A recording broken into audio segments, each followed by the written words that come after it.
The Iron Maiden myth. The torches burned low in the damp corridors of the dungeon, their light trembling against the slick stone walls as if afraid to linger too long in that place.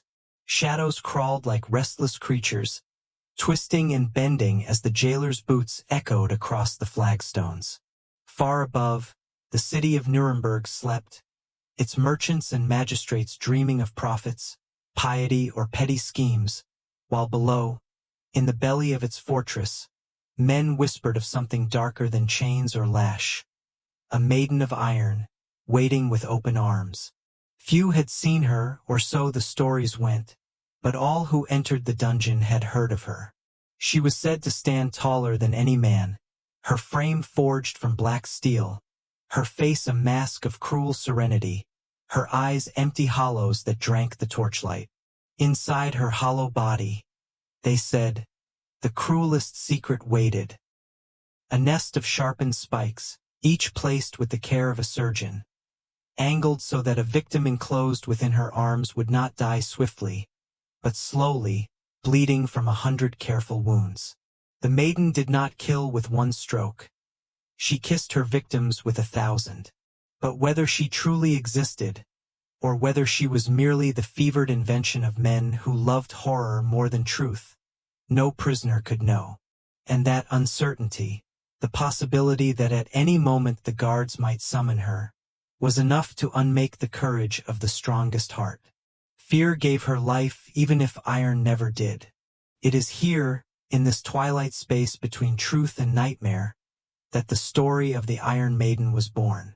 The year was 1515, and the chronicler Johann Philipp Siebenkees wrote of a punishment in Nuremberg unlike any other. He claimed that a woman, guilty of stealing a silver item, was placed inside an iron cabinet lined with spikes. As the doors closed upon her, the spikes pierced her flesh, though not fatally at first. She was left to bleed, to suffocate, to die by inches, her screams swallowed by the stone. Siebenkees' words traveled like wildfire, and soon others repeated the tale, adding their own flourishes. Sometimes it was a man guilty of blasphemy, sometimes a traitor, sometimes an adulteress. But always the maiden stood, patient and merciless, her iron arms open for the next soul. Yet when historians later searched for her, they found no clear trace. No record of her construction in Nuremberg's archives, no blueprint in the guild halls of blacksmiths, no evidence of her in use before the 18th century. Instead, there were fragments, iron coffins, spiked masks, medieval sarcophagi, assembled by later imaginations into a single terrible whole. What Siebenkees described may have been less a device that truly stood in a dungeon, and more a tale stitched together from relics and rumor, transformed by fear into something monstrous. And yet, the myth proved stronger than the truth. Travelers swore they had seen her, towering in shadows. Museums displayed iron cabinets retrofitted with spikes and called them maidens. Torture manuals whispered of her as if she were fact. And always, in every retelling, she grew taller, sharper, crueler, her embrace more inescapable. The power of the Iron Maiden was never in the steel, but in the mind. Picture, then, a prisoner in the 16th century, shackled in the dark. He has heard of burning at the stake, of breaking wheels, of men boiled alive, but still he trembles when the guard leans close and says, "The maiden awaits." What terror fills him is not knowledge, but imagination. He envisions the iron doors, the cold spikes pressing against his flesh, the darkness that closes in once the last sliver of torchlight vanishes through the seams. He feels her arms already, though she has never touched him. The jailers knew this well. Fear itself was a tool sharper than any blade. Whether or not the maiden stood in the dungeon mattered little. Belief alone was enough to bend men to confession, to obedience, to silence. And so she endured not as iron but as idea. Centuries later, When scholars dissected the records and declared the Iron Maiden a myth of exaggeration, her shadow did not fade. She had already stepped from history into legend. Pain and blood had birthed her, but imagination had crowned her immortal.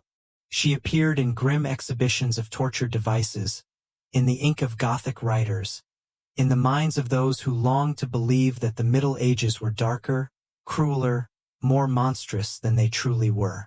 But perhaps that, too, was her embrace. The Maiden did not merely claim prisoners. She claimed centuries.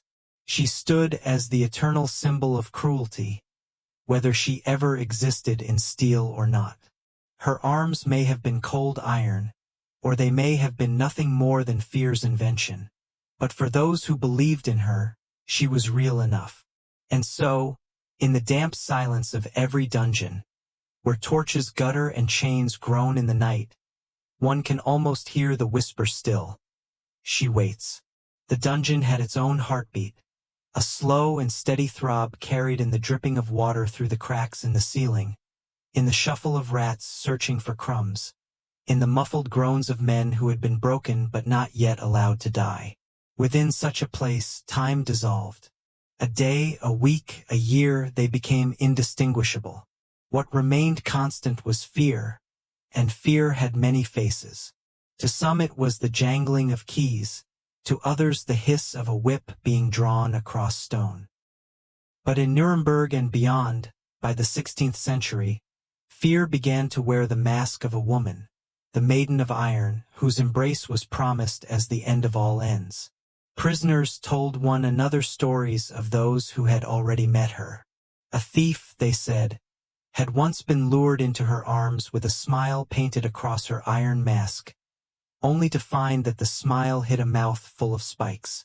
Another tale spoke of a heretic who laughed at the priest sent to convert him, swearing no flame nor rope could turn his heart. They had not needed rope or fire, the story said, they had needed only the maiden. He was placed within her body, her doors closing upon him with a metallic groan that echoed for hours, until his laughter turned to sobbing and his sobbing to silence. The truth of these tales was doubtful, but truth was never the point. The dungeon ran on stories as much as on chains. What made the Iron Maiden so potent was not merely the promise of death, but the manner of it. In other punishments, death was clear and final.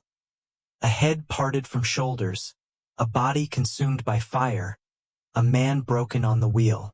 But the Maiden promised a slower, more intimate cruelty. A sword strike was impersonal, but the Maiden's spikes pressed against the skin like a mockery of touch, a parody of embrace. She held her victims close, whispered in iron silence, and kissed them not with lips but with points of steel. She did not kill at once. She made death linger, as if savoring every drop of life she drained. And herein lies the strangeness. For all the terror she inspired, the Maiden left no corpses for historians to examine, no official accounts beyond Siebenke's telling. Yet the very absence of proof gave her a strange power. Because she could not be pinned down by fact, she was free to grow unchecked in rumor. The people's imagination did the work of blacksmiths, forging her body from their darkest fears. It was not the first time fear had built such a monument. The Middle Ages were fertile soil for horrors of the mind. Tales of demons lurking in forests, of witches stealing infants in the night, of revenants rising from shallow graves to drink the blood of the living. All thrived not because they were proven, but because they filled a need. The people of Europe lived with famine, plague, and war. In such a world, cruelty was expected, and monsters seemed always just around the corner. The Iron Maiden fit seamlessly into this tapestry. She was the monster of the dungeon, as inevitable as the wolf in the woods or the witch at the hearth. Imagine, if you will, the scene of a trial. The accused stands trembling before a magistrate, the gallery crowded with townsfolk. The charge might be theft, or heresy, or words spoken against a noble. The punishment could be flogging, branding, banishment. But what if the magistrate leans forward and whispers, "Perhaps the maiden will hear your case instead." The prisoner's knees give way, not because he has seen her, but because he has not, and what is unseen is always more terrible. Those who wielded power understood this. Execution was not merely about punishment. It was about spectacle. The breaking wheel and the stake burned images into the public mind. But the maiden needed no open square or roaring crowd. She worked in silence, in secret, her reputation echoing louder than any scream. To name her was to conjure her, to wield her shadow like a weapon. It is tempting for us, centuries later, to smile at the gullibility of those who trembled at her mention. Yet are we so different? We too craft monsters from fragments, weaving legends of serial killers whose crimes are inflated beyond measure, of cursed objects that destroy all who touch them, of experiments hidden in secret laboratories. The Maiden story is merely the medieval version of our modern nightmares. She was less a device than a mirror, reflecting mankind's fascination with cruelty.